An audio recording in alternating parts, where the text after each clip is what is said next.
안녕하세요. 똑똑한 노후TV의 제임스입니다. 정부의 3대 개혁 과제 중 하나인 국민연금 개혁의 밑그림이 공개되었습니다. 핵심은 보험료는 더 내고 받는 시기는 뒤로 미뤄서 재정 안정성을 강화하겠다는 건데요. 이에 대하여 엄청난 논란이 일고 있습니다. 소득 보장이 부족하다는 비판이 나오자 정부의 고민이 점점 깊어지고 있습니다. 이번 개혁안의 핵심은 올해 20살인 청년이 90살이 되어도 그때까지 국민연금이 탄탄하게 유지되도록 하겠다라면서 70년 동안 국민연금이 튼튼하게 유지되도록 할 수 있는 여러 가지 초안을 상정을 했습니다. 하지만 18가지 정도 되는 시나리오가 너무 많다라는 걱정스러운 목소리도 있습니다. 핵심적인 건 지급되는 연령을 68세로 했을 때 현재 요율은 9%지만 앞으로 12%, 15%, 18% 정도로 올렸을 때 국민들이 얼마나 납득할 수 있느냐는 겁니다.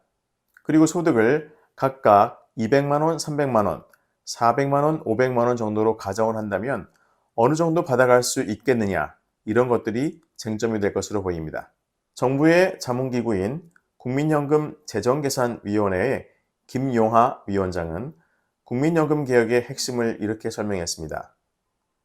지금 현재 2023년부터 2090년까지의 재정 계산을 하는데 이 재정 계산 기간인 70년 동안에 국민연금 기금이 소진되지 않는 그런 방안을 찾아내는 것이 기본적인 목적이라고 생각합니다. 라는 이야기를 하셨어요. 이 말만 가지고는 무슨 말인지 도무지 잘 모르겠고요. 아직 구체적인 방법은 모호한 상태라고 생각하시면 될 듯합니다. 그럼 지금부터는 월급별로 얼마씩 더 내게 되는 건지 그것도 좀 짚어드리겠습니다. 일단 300만 원, 400만 원, 500만 원의 월급을 받는 사람이 있다고 했을 때 현재와 같이 가장 왼쪽에 9%의 국민연금을 떼어가게 된다고 하면 현재는 27만 원, 36만 원, 45만 원씩 부담을 합니다. 15%를 징수하겠다고 하면 월급이 300만 원일 때 45만 원을 내고 400만 원일 때 60만 원, 500만 원일 때는 75만 원을 내야 합니다. 직장에 다니는 경우에는 그나마 절반을 회사가 내겠지만 자영업자라고 친다면 저 부담을 고스란히 혼자 안게 되는 거죠. 월급이 500만 원이라고 가정했을 때 18%를 떼어간다면 500만 원을 벌어도 90만 원을 국민연금으로 내야 하는데 이게 국민들을 설득할 수 있는 올바른 시나리오일까요? 기금의 고갈 시점이 시나리오별로 각각 달라지는데 만약에 현재와 같은 가입자와 수급자가 고정되어 있는 상태에서 9% 그대로 유지를 한다면 2055년이면 기금이 바닥이 난다는 게 국민연금 재정계산위원회의 계산 결과입니다. 2041년쯤이면 적자로 돌아서는 시점이 되고 그 후로 14년 후 2055년이 되면 완전히 고갈된다. 그러니까 지금까지는 큰 주머니를 만들어서 이 돈을 투자하면서 굴리고 보험료를 받아서 내주는 그런 구조였는데 저 때가 되면 내는 사람한테 받아서 바로 전달만 하는 그런 상황이 된다는 뜻입니다.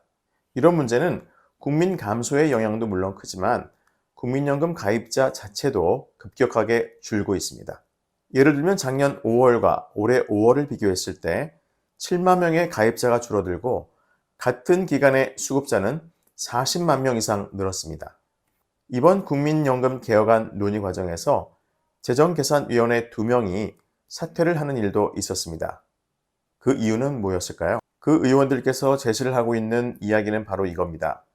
국민연금은 원래 노후보장과 생활 안정을 목적으로 가지고 있는 사회보장제도고 그 기금을 쌓아두려고 만드는 게 아니라는 주장입니다.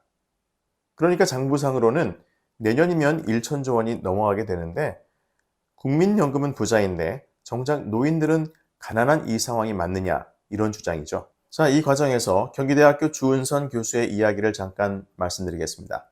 이번에 재정계산위원회에서는 보장성 강화, 특히 소득 대체율 인상이 보장성 강화의 핵심인데 이 부분에 대해서 사실 논의가 제대로 이루어지지는 않았습니다.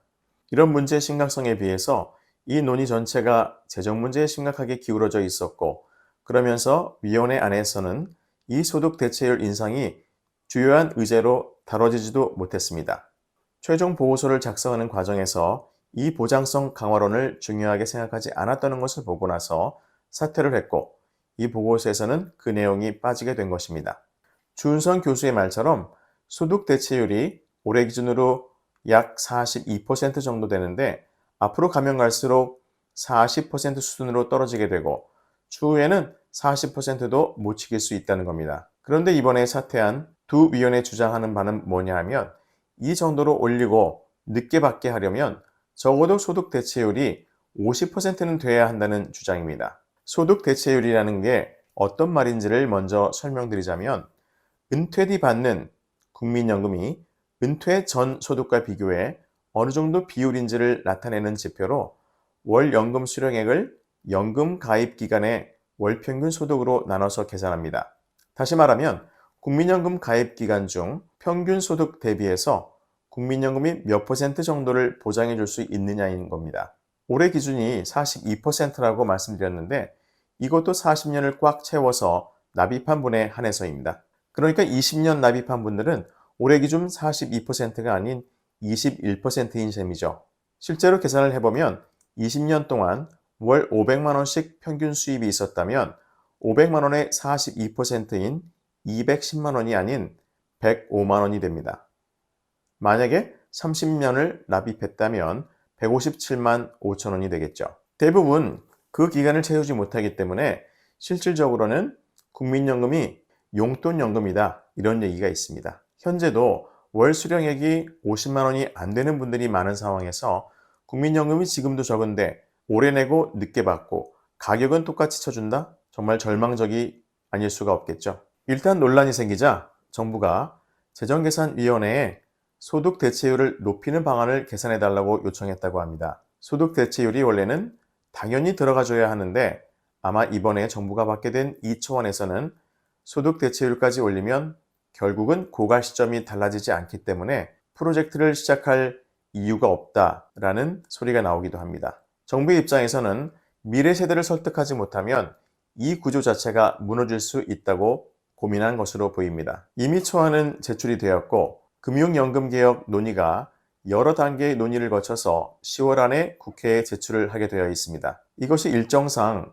국회에서 논의를 해서 입법을 해야 하는 상황인데, 내년에 총선이 있기 때문에 국회 안에서는 논의 과정이 순탄치 않을 거라는 전망이 있습니다. 국민이 납득할 만한 시나리오를 통해 국민연금개혁이 성공적으로 마무리되었으면 하는 마음 간절합니다. 오늘 똑똑한 노후TV를 시청해 주셔서 감사드리며 내일도 최선을 다하겠습니다. 좋아요, 구독, 알림 설정을 통해 유익한 정보를 놓치지 않고 잘 받아보시길 바랍니다. 감사합니다.